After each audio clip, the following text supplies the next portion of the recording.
ইদ্রিস আলাইহিস সালাম উনাকে একবার ইন্তেকাল করা হয়েছে, এরপরে তাকে জিন্দা করা হয়েছে, এরপরে আবার তাকে জান্নাত জাহান্নাম দেখানো হয়েছে। এখনো জীবিত অবস্থায় জান্নাতের মধ্যে আছে। আমার আল্লাহ ডাক দেখায়, বন্ধু তুমি জান্নাত পায় হ্যাপি খুশি কিনা বলো? বলে মাওলা তোমার জান্নাত পায় বড় খুশি হয়েছি রে আল্লাহ। ও আমার আল্লাহ,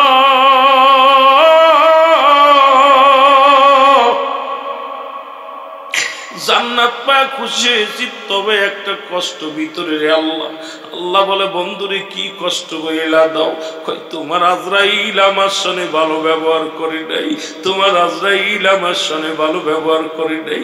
আল্লাহ কয় দিছে কি বলতে চাও? আমার মৃত্যুটা বড় কষ্ট দিয়েছে তোমার আজরাইল, আমার গায়ের যন্ত্রণা দূর হয় নাই। আমার আল্লাহ ডাক দিয়ে বলে আজরাইল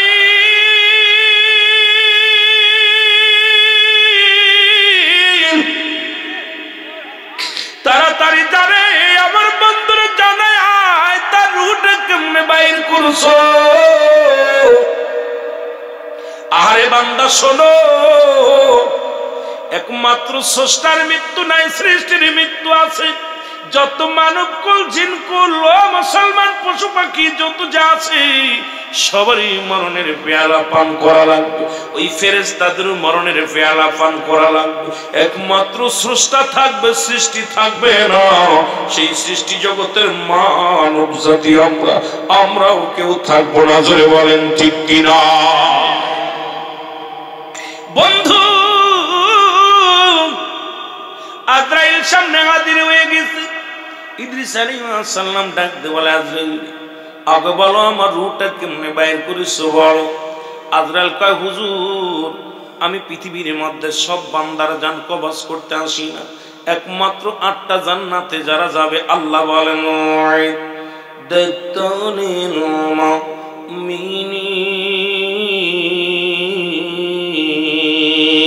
একমাত্র মুমিনদের জন্য।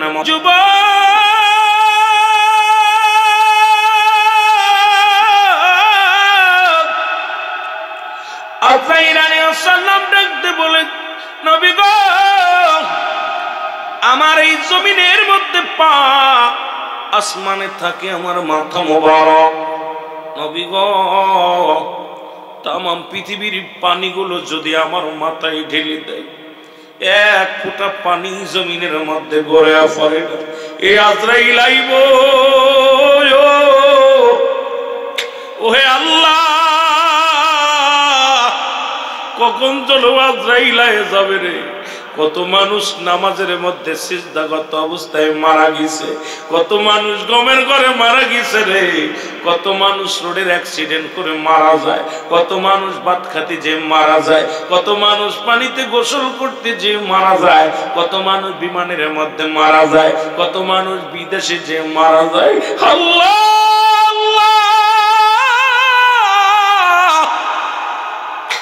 আমার মৃত্যুটা তুমি কোন হালাতে রেখেছো জানি না রে রব্বি কারীম। এই জান্নাতের বাগানে কালেমা পড়তে পড়তে তোমার হাবিবের চেহারা দেখাইয়া আল্লাহ আমাদের সবাই মৃত্যু দিয়ে দিয়েছে। বলে না আমি আজরাইল ডাকতে বলে নবী গো একমাত্র ইমানদার রূহটা আমি বাইর করার জন্য জমিনের মধ্যে আগমন করি। নবী গো মুনাফিক কাফেরদের জন্য যাদের জন্য প্রস্তুতি আছে 7টা জাহান্নাম, আল্লাহ বলেন বিসমিল্লাহির রাহমানির রাহিম উইদ্দাতুল কাফিরিন। আল্লাহ বলে কাফের বেঈমান মুনাফিকদের জন্য আমি প্রস্তুতি করে রাখছি 7টা জাহান্নাম। কিরা কিরা যাবেন একটু হাত দুখানে তুলে দেখা। জাহান্নামে যাবেন? এ যুবক বুঝতে পারছি ঘুমে ধরে ফেলেছে, ক্ষুধায় ধরে ফেলেছে, তাবারক প্রস্তুতি হয়ে গেছে, তাবারক খাবে রে যুবক, ভয়ের কোনো কারণ নাই। যারে জান্নাতের বাগানে বসেছে জাহান্নামে যাওয়ার জন্য নয়। ইটারিয়া জুল জান্নাহ বেহেশতের বাগান। আর জাহান্নামীরা কোনোদিন জান্নাতের বাগানে আসতে পারে না। জাহান্নামীদের কপালে জান্নাত লেখা নেই, তারা জান্নাতের সীমানায় আসবে না। এই জান্নাতীরা পাগল হয়ে যাবে জান্নাতের যাওয়ার জন্য। সুতরাং এখানে বসেছি আমার আল্লাহর জান্নাতে যাওয়ার জন্য। জোরে বলেন ঠিক কিনা? ও যুবক, আজরাইল আলাইহিস সালাম ডাকতে বলেন, নবী গো,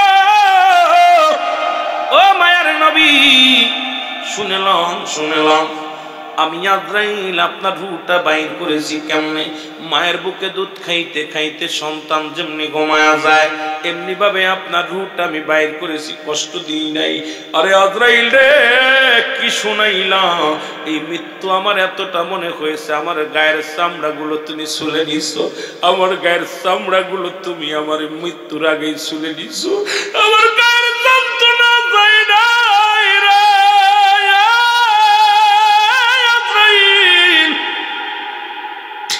আমার মন বলে আমার জীবিত মানুষের কলিজাটা টানতে ছিঁড়ে নিছো গো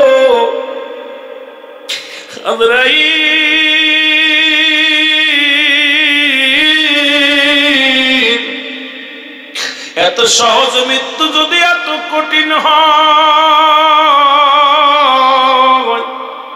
যাদের রূহটা তুমি জোর করে ছিনে নিয়ে যাও, যাদের কান্নাকদের রক্ত বাইর হয়ে যায়, চোখ দুটি বড় হয়ে যায়, কত মানুষ ইন্তেকালের পরে নাক মুখ দিয়ে রক্ত বাইর হয়ে আসে রে বাবা, কান্দে রক্ত বাইর হয়ে আসে। আরে আজরাইল এমন ভাবে রূহটারে ধরে টান মেরে নিয়ে যায়, ওই আজরাইল সামনে আসিয়া রে এমন ভাবে ধরে কোনো ছোটা গরু নিয়ে চলে না, পালানোর কোনো জায়গা নাই। এই আজরাইল এমন ভাবে ধরো,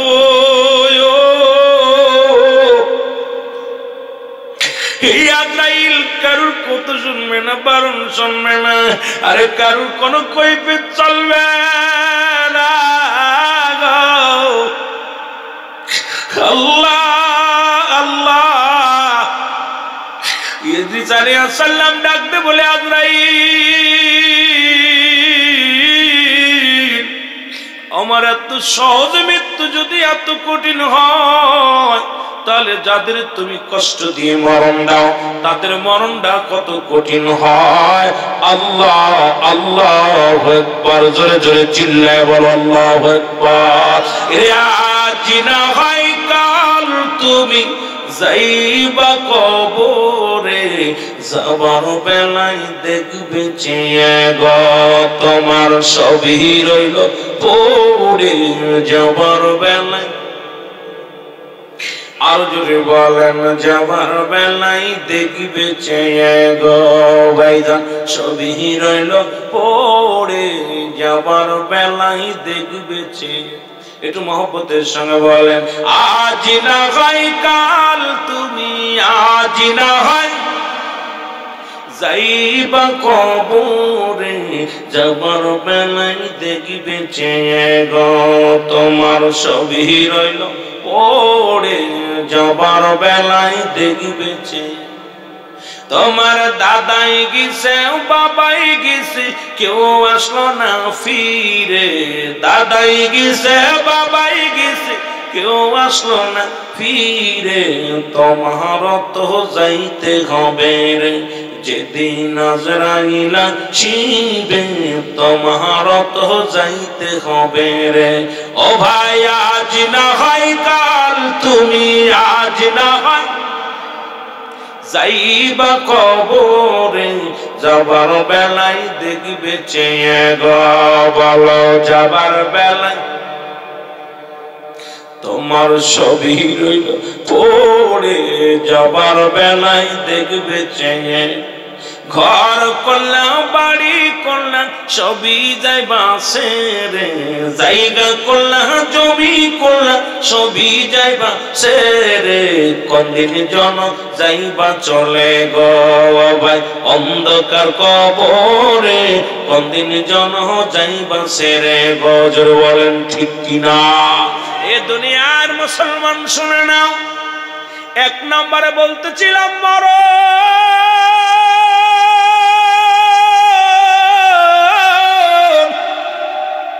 দুই নাম্বার হলো কবর। জোরে জোরে চিল্লায় বলো আল্লাহু আকবার। শুধু মরণের মধ্যে থাকলে সারা রাত চলে যাবে। এই কয়টা বিষয়ের উপর আলোচনা করতে 2-4-5 ঘন্টা সময়ের দরকার। বাবারে, 2 নম্বর বিপদ হলো মানুষের কবর। কবর বলতে বোঝায় মানুষের মৃত্যুর পর থেকে শুরু করে কিয়ামত পর্যন্ত জগৎটাকে বলা হয় কবরের জগৎ। জোরে বলা আল্লাহু আকবার। আর একটু জোরে। এই কবরের মধ্যে শোয়া যেদিন দেবে গো, একজন ফেরেশতা কবরের মধ্যে আসবে, তার নাম জানা আসেনি। কি নাম? জোরে বলেন, নামটা কি? আরে বাবা, এখন এত বড় ভুল করলে চলবে না। কবরের ভিতরে একজন ফেরেশতা যাবে, তার নাম হলো নোমান ফেরেশতা। এই নোমান ফেরেশতা বিদায়ের পর আসবে মুনকার নেকি। মুনকার নেকির আসার আগে একজন ফেরেশতা আসবে। যখন আপনার রূহটা দিয়েছে আমার আল্লাহ, এটা আজরাইল আলাইহিস সালাম ছিনিয়ে নিয়ে যাবে। কেরামন কাতিবিন দুজন ফেরেশতা যে একটু আগে দান ধ্যান করলেন, নামাজ পড়েছেন, রোজা রাখছেন, হজ করছেন, যাকাত দিয়েছেন, ভালো কর্ম করেছেন, সব কিছু লেখছে দুজন ফেরেশতা। একজনের নাম হলো কেরামন, আরেকজনের নাম কাতিবিন। এই লেখাগুলো নিয়ে হাজির হয়ে যাবে হযরত মুসলমান। শুনে নাও, এই লেখাগুলো 2খানা কাগজ নিয়ে নোমান ফেরেশতা কবরে হাজির হইব। বড় ভয়ঙ্কর অবস্থা। শুনে নাও, এবারে ডাক দিয়ে বলবে, সালাম দিবে, আসসালামু আলাইকুম ভাই ওঠো। ডাক দিয়ে বলবে, ভাই ও মিয়া সাহেব ওঠো। ডাক দিয়ে বলবেন, ওঠো। মুজিবুর রহমান সাহেব ওঠো, মাসুদুর রহমান সাহেব ওঠো। ডাক দিয়ে উঠায় বলবে, শুনে নাও, শুনে নাও, আমি ফেরেশতা নোমান ফেরেশতা তোর কবরে আসছি। এই নাও তুমি কাগজখানা হাতের মধ্যে নাও। কাগজখানা ধরবে, তাকে 80 বছরের জিন্দেগি, 50 বছরের জিন্দেগি, কত রাকাত নামাজ পড়ছো, কত জায়গা মাহফিলে বসছো, কতটা ভালো কর্ম করেছো, কোথায় তুমি দান ধ্যান করেছো, কোথায় ভালো নেকির কাজ করেছো। বান্দা হাতের মধ্যে নিয়ে বড় আনন্দিত হইবা। বান্দা ডাক দিয়ে বলবো, ফেরেশতা আমি তো ভালো কর্মই করেছি। বলবে, বান্দা তুমি ভালো কর্ম করেছি, এটা তুমি লিখে দাও। যার আমল নামার তাতে লেখা লাগবে রে বাবা। বাঙ্গুরা বাবারা শোনো, পাবনা জেলার বাবারা শোনো, কারণ আমল নামাটা কোনো টিপসই চলবে না, তখন কোনো টিপসই চলবে না। যার আমল নামার তাতে লিখে দেয়া লাগবে। ডাক দে নোমান ফেরেশতা ডাক দে বলবে, মাসুদুর রহমান ওঠো গো, লিখে দাও, জলদি করে লিখে দাও। বান্দা বলবে, আমি লিখবো কেমনে, আমার কাছে তো কোনো কলম নাই। ডাক দে বলবে, বান্দা কলম হলো তোমার ডান হাতের শাহাদাত আঙ্গুল মোবারক। জোরে জোরে চিল্লায় বলা যাবে না মারহাবা। আমি আপনাদের পায়ে ধরে বলে যাই, এই হাতটা দিয়ে ঘুষ নিয়েন না, এই হাতটা দিয়ে সুদ ধরেন না, এই হাতটা দিয়ে হারাম জিনিস বক্ষণ করেন না, এই হাতটার বড় দাম। এই নখ দিয়ে বিড়ি ধরেন না, এই নখের দিয়া সুন খান না রে বাবা, এটা সুন খা আঙ্গুল নয়, এই আঙ্গুলটা হবে কলম, এই শাহাদাত আঙ্গুল মোবারক হবে কলম। আমার দেশে অনেক ভাই আঙ্গুলের মাথায় সুন জড়ায় সুন পান খায়। আমি বলে যাই, বাবা এখনো আঙ্গুলের দাম জানেন না, আপনি কি ওয়াজ শিখবেন আর কি ওয়াজ করবেন বাবা? আজকে নিজেই তো বড় আলেম হইছেন, বড় ইমাম হইছেন, এই শাহাদাত আঙ্গুলের মাথায় সুন জড়াইয়া পান খান আর মাসলা দেন গো বাবা। আমি অনুরোধ করে যাই, এই শাহাদাত আঙ্গুল মোবারক হবে কলম। জোরে জোরে চিল্লায় বল আল্লাহু আকবার। বান্দা ডাক দে বলবে, আমি কলম পাইলাম, আমার কলমে তো কালি নাই রে, লিখবো কেমনে, আমার কালি নাই। ডাক দে বলে, বান্দা কালি হলো তোমার মুখের থুতু মোবারক। আমি আমার যুবকদের বলে যাই, বাবারে তোদের পায়ে ধরে বলে যাই, আমি মাগুরা থেকে এসে 2টা কথা বলে যাই। যদিও আমি আপনাদের মেহমান, তবে আপনাদের পায়ে হাত দিয়ে বলে যা, বলে বাবা এই মুখের মধ্যে আজ থেকে আর বিড়ি দিস না, এই মুখের মধ্যে আর গাঁজা দিস না, মুখের মধ্যে আবা দিস না, মুখের মধ্যে আর জর্দা দিস না রে আব্বা, এই মুখের মধ্যে আর ফেন্সিডিল দিস না, গাঁজা আবা দিস না, এই মুখটা দিয়ে মানুষকে গালি দিস না, মুখটা দিয়ে কাউরে কষ্ট দিস না। ও যুবক, তোদের পায়ে ধরে বলে যাই না, তোদের হাতে ধরে বলে যাই, তুই যখন তোর মায়ের গর্ভে ছিলি রে, আমার রব্বে কারীম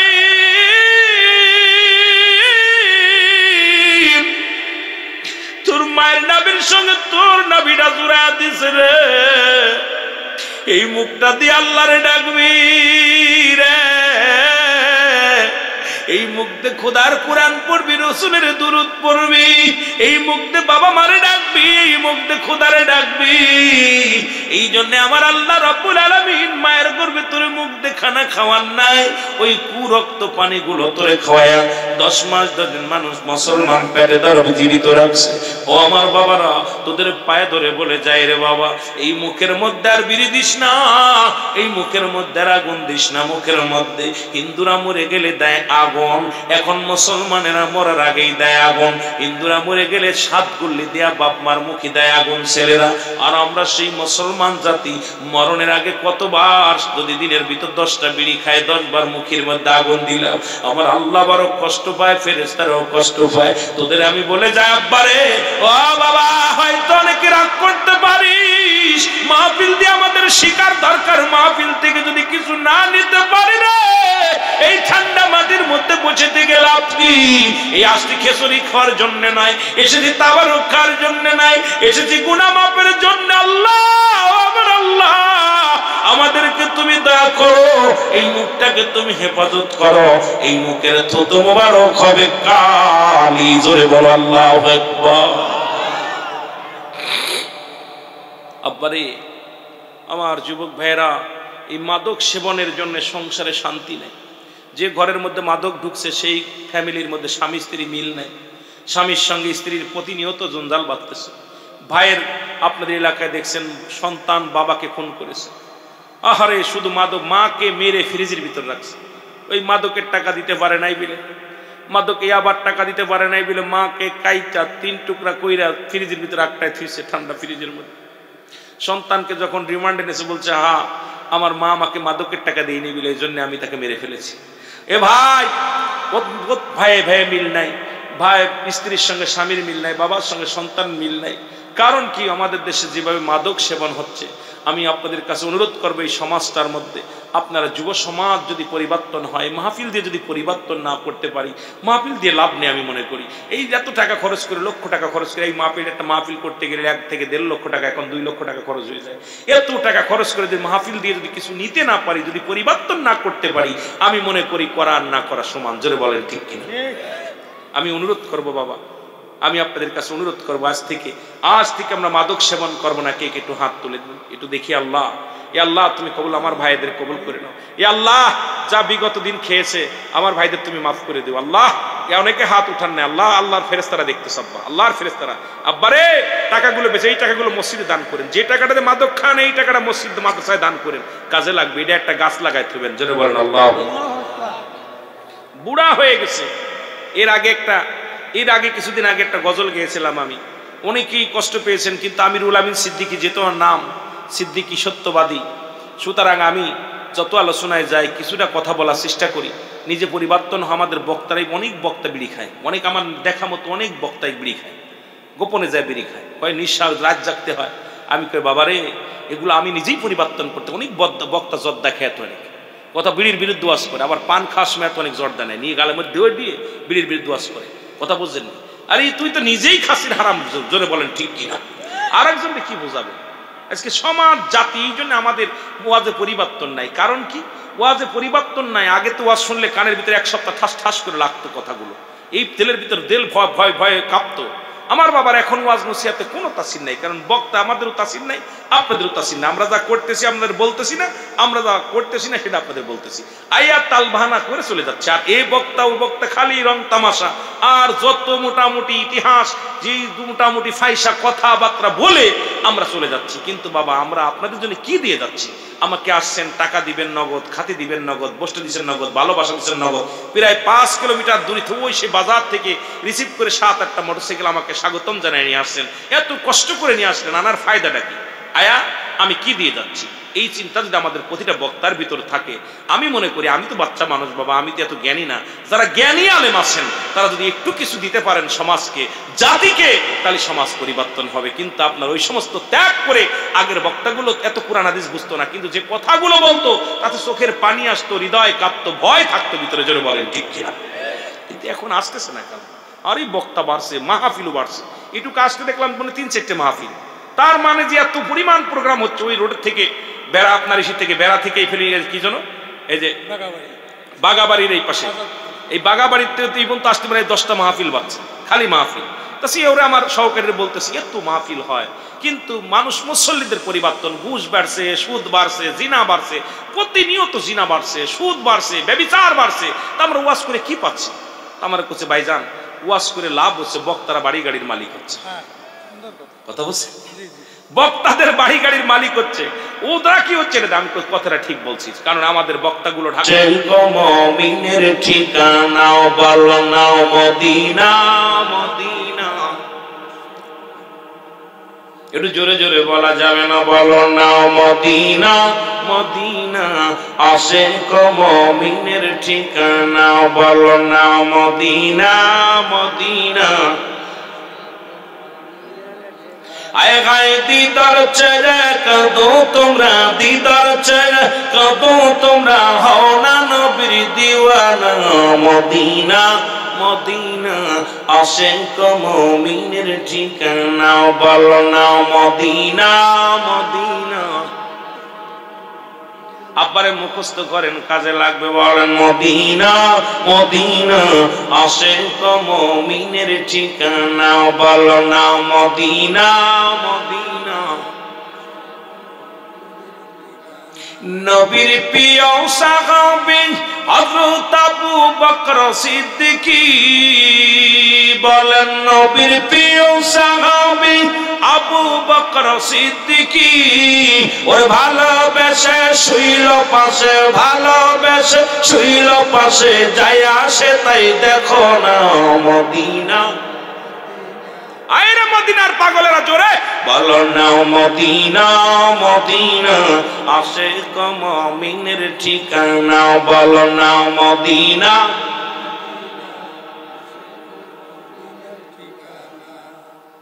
কষ্ট হয় আপনাদের?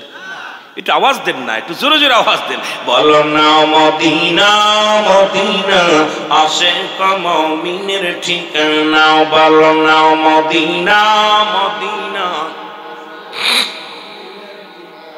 বাবা জালালউদ্দিন সুয়ুতি ৭৫ বার দেখলা নবীজি, একবার নয় দুবার নয়। আরে বাবারা পাবনা থেকে বাঙ্গুরা থেকে নবীজিকে দেখতে চাই কি চাই না? নবী গো একবার যদি পায় আপনার দিদার গো নবী, মরণের আগে একবার দিদার দিয়া দিও। এর জালালউদ্দিন সুয়ুতিকে তুমি ৭৫ বার দেখা দিছো, তোমার দেইকা তৃপ্তি কখন কেউ তো জানি না। আমার এ দুনিয়ার মুসলমান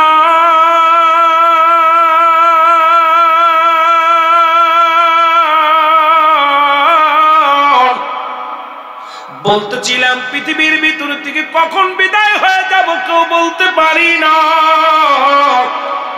ও দরদি বন্ধু, মরণের কথা বলতে গেলে কষ্ট হয়। আল্লামা মুফতি আমজাদ আলী সাহেব একটা কিতাব রাখলেন, কিতাবের নাম হলো বারিশ শুনিয়া। এই কিতাবের মধ্যে লিখতে যা বললেন, দুনিয়ার মানুষ শোনো, মানুষ যখন সাধারণ মৃত্যুবরণ করে, ও দরদি বন্ধুরা দিলের কান্ডা লাগা শোনো, ৭০টা তাজা উটের গায়ের চামড়া জবাই না করিয়া উল্টো দিকে টান দিয়া লবণ আর মরিচ লাগায় দিলে যতটুক যন্ত্রণা হয়, এর চাইতে ৭০ গুণ যন্ত্রণা হলো একটা সাধারণ মৃত্যু।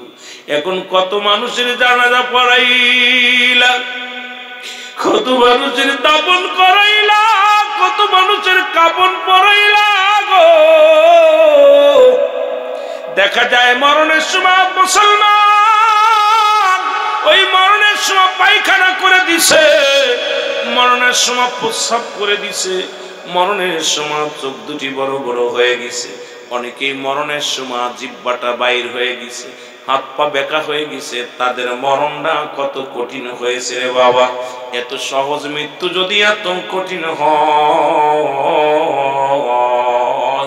কঠিন মরণটা কত কঠিন হবে রে বাবা। যারা মরণের সময় পায়খানা প্রস্রাব করে দেয়, যাদের জিহ্বা বাইর হয়ে যায়, যাদের চোখ দুটি বড় বড় হয়ে যায়, কত মানুষের জানাজা পড়াইলাম, কত মানুষের কাফন পরাইলাম, দাফন করাইলাম। আল্লাহ আল্লাহ, এইরকম আমার কি কাফন পরাবে, কে দাফন করাবে?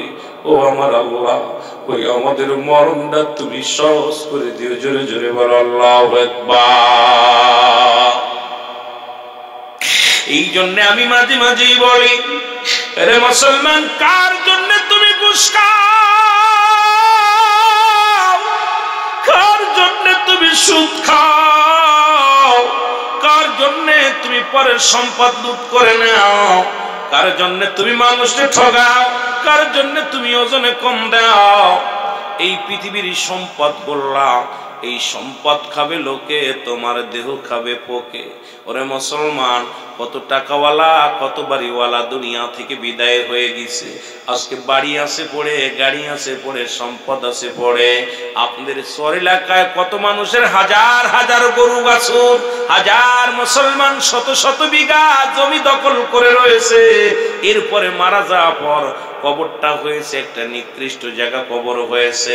মুসলমান যারা দাপট দিয়া দেখাই তো এই সমাজের মধ্যে, অনেকেই মারা গেছে, অনেকের কবর উপর দিয়ে গরু ছাগলে ঘাস খায়, অনেকের কবর উপর দিয়ে কুত্তা ছেলে পায়খানা করে।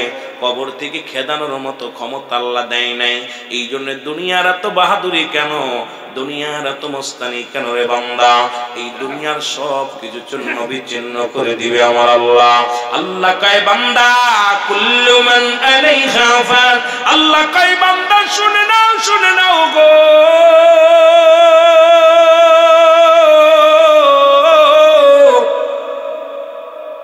আজকে যতই বাড়াবাড়ি করো, যতই মস্তানি করো গো, আমার আল্লাহর ঘোষণা শুনে নাও। আল্লাহ কয় বান্দারে, এই জমিনের মধ্যে যা কিছু আছে সব আমি আল্লাহ চূর্ণ বিচ্ছিন্ন করে দিব। আল্লাহ কয় বান্দারে, এই জমিনের মধ্যে যা কিছু আছে সব আমি আল্লাহ চূর্ণ বিচ্ছিন্ন করে দিব। আজকে পরের সম্পদ তুমি লুট করে নিলা, পরের জমি তুমি দখল করে নিলা, মিথ্যা তুমি রেকর্ড করে নিলা, মিথ্যা তুমি ভোগ দখল করো রে বাবা। শুনে নাও আল্লাহ কি কয় বান্দা, এই জমিনের মধ্যে 3 ভাগ পানি, 1 ভাগ মাটি। আল্লাহ কয় বান্দা, জমিনে যত মাটি আছে সব পুড়ে আমি তামা বানায়া দিব। আল্লাহ কয় বান্দা, জমিনের মাটিগুলো পুড়ে হয়ে যাবে তামা। এই জমিনের ভিতরে যত পানি আছে সমস্ত পানিগুলো পুড়ে হয়ে যাবে ছাই। যেদিন কিচ্ছু বলতে কিচ্ছু থাকবে না, সেদিন থাকবে আমার আল্লাহ। আল্লাহ কয় বান্দা, সেদিন থাকবো আমি রাসূলুল্লাহর ভালোবাসা নিয়ে। এই জন্য আমি সদা সর্বদাই বলি আপনাদেরকে, আপনারাও গোলামি করেন এক আল্লাহর। জোরে বলেন ঠিক কিনা? লা ইলাহা। চার ব্যবস্থা আছে না? আরো জোরে বলেন লা ইলাহা। বাজান কষ্ট হচ্ছে আপনাদের? একটু জোরে না, সব দিনই আছেন জোরে। লা ইলাহা। বাজান, ওয়াজের ময়দান বিনোদনের জায়গা না, ওয়াজের ময়দান হবে চোখের পানি ফেলানোর জায়গা। যত মাফ করে নিতে পারেন। এখন তো আর ওয়াজ নসিহাত নাই। ওয়াজ নসিহাত আসলে একটা বিনোদন হয়ে গেছে। আমরা এমন বিনোদন বানিয়ে নিছি, বক্তাইয়া হাসি তামাশা রহস্য দিয়া ঘন্টা পাস করে বাড়ি চলে গেল। বক্তার পকেটে টাকা গেল, খাবার পাইলো, শ্রোতা কোনো কলাকুচু কিচ্ছু বুঝলো না। এই জন্য আগের যুগে মসজিদ ছিল কাঁচা, ইমান ছিল পাকা। এখন মসজিদ হয়েছে পাকা, ইমান একেবারেই ফাঁকা। জোরে বলেন ঠিক কিনা? এ বাবা, আগের যুগের মানুষগুলো সত্য বলতো, মিথ্যা বলতো না, পাপ হবে। আর এখন মানুষ সত্য বলে না, ভয় করে বিপদ হবে। জোরে বলেন ঠিক কিনা? দুইটা জামানা দুই রকম। আগের মানুষগুলো, এই মুরব্বীগুলো যখন আগে মিথ্যা বলতো, ভয় পাইতো আল্লাহ গুনাহ হবে। আর এখন সত্য বলে না, বিপদ আসবে। ঠিক সেই জামানায় আসছে। একটু বোঝেন না, একটু আপনার জামানা তাদের জামানা, একটু হিসাব করে। এই জন্য বাবা, যখন মাহফিলে বসবেন চোখের পানি ছেড়ে কাঁদবেন, আল্লাহ আমাদেরকেও মাফ করে দাও, মুর্দাদেরকেও মাফ করে দাও। কারণ কার জীবনের শেষ মাহফিল, আগামীকাল বসতে পারবো না, আগামী বছর বসতে পারবো না। আল্লাহ আমাদেরকে ক্ষমা করে দিও। জোরে বলেন আমিন। আরো জোরে বলেন আমিন। লা ইলাহা, জবান খোলে লা ইলাহা, বেজানম গরমনের বেদনা, আয় গায় বুঝাইলে কেউ বোঝে না, আইরে শোনাইলে কেউ শোনেন না, বলেন শোনেন শাহে মদিনা লা ইলাহা, আরো জোরে বলেন লা ইলাহা। আইরিয়াসিয়া খেলে প্রেমের খেলা, ফিরাউন দেয় তার কতই জ্বালা, বলো আসিয়া খেলে প্রেমের খেলা, ফিরাউন দেয় তার কতই জ্বালা। আল্লাহ বলে ও জিবরাইল খুলে দে জান্নাতের তালা, লা ইলাহা, আরো জোরে লা ইলাহা, জবান খুলে বলা যাবে না লা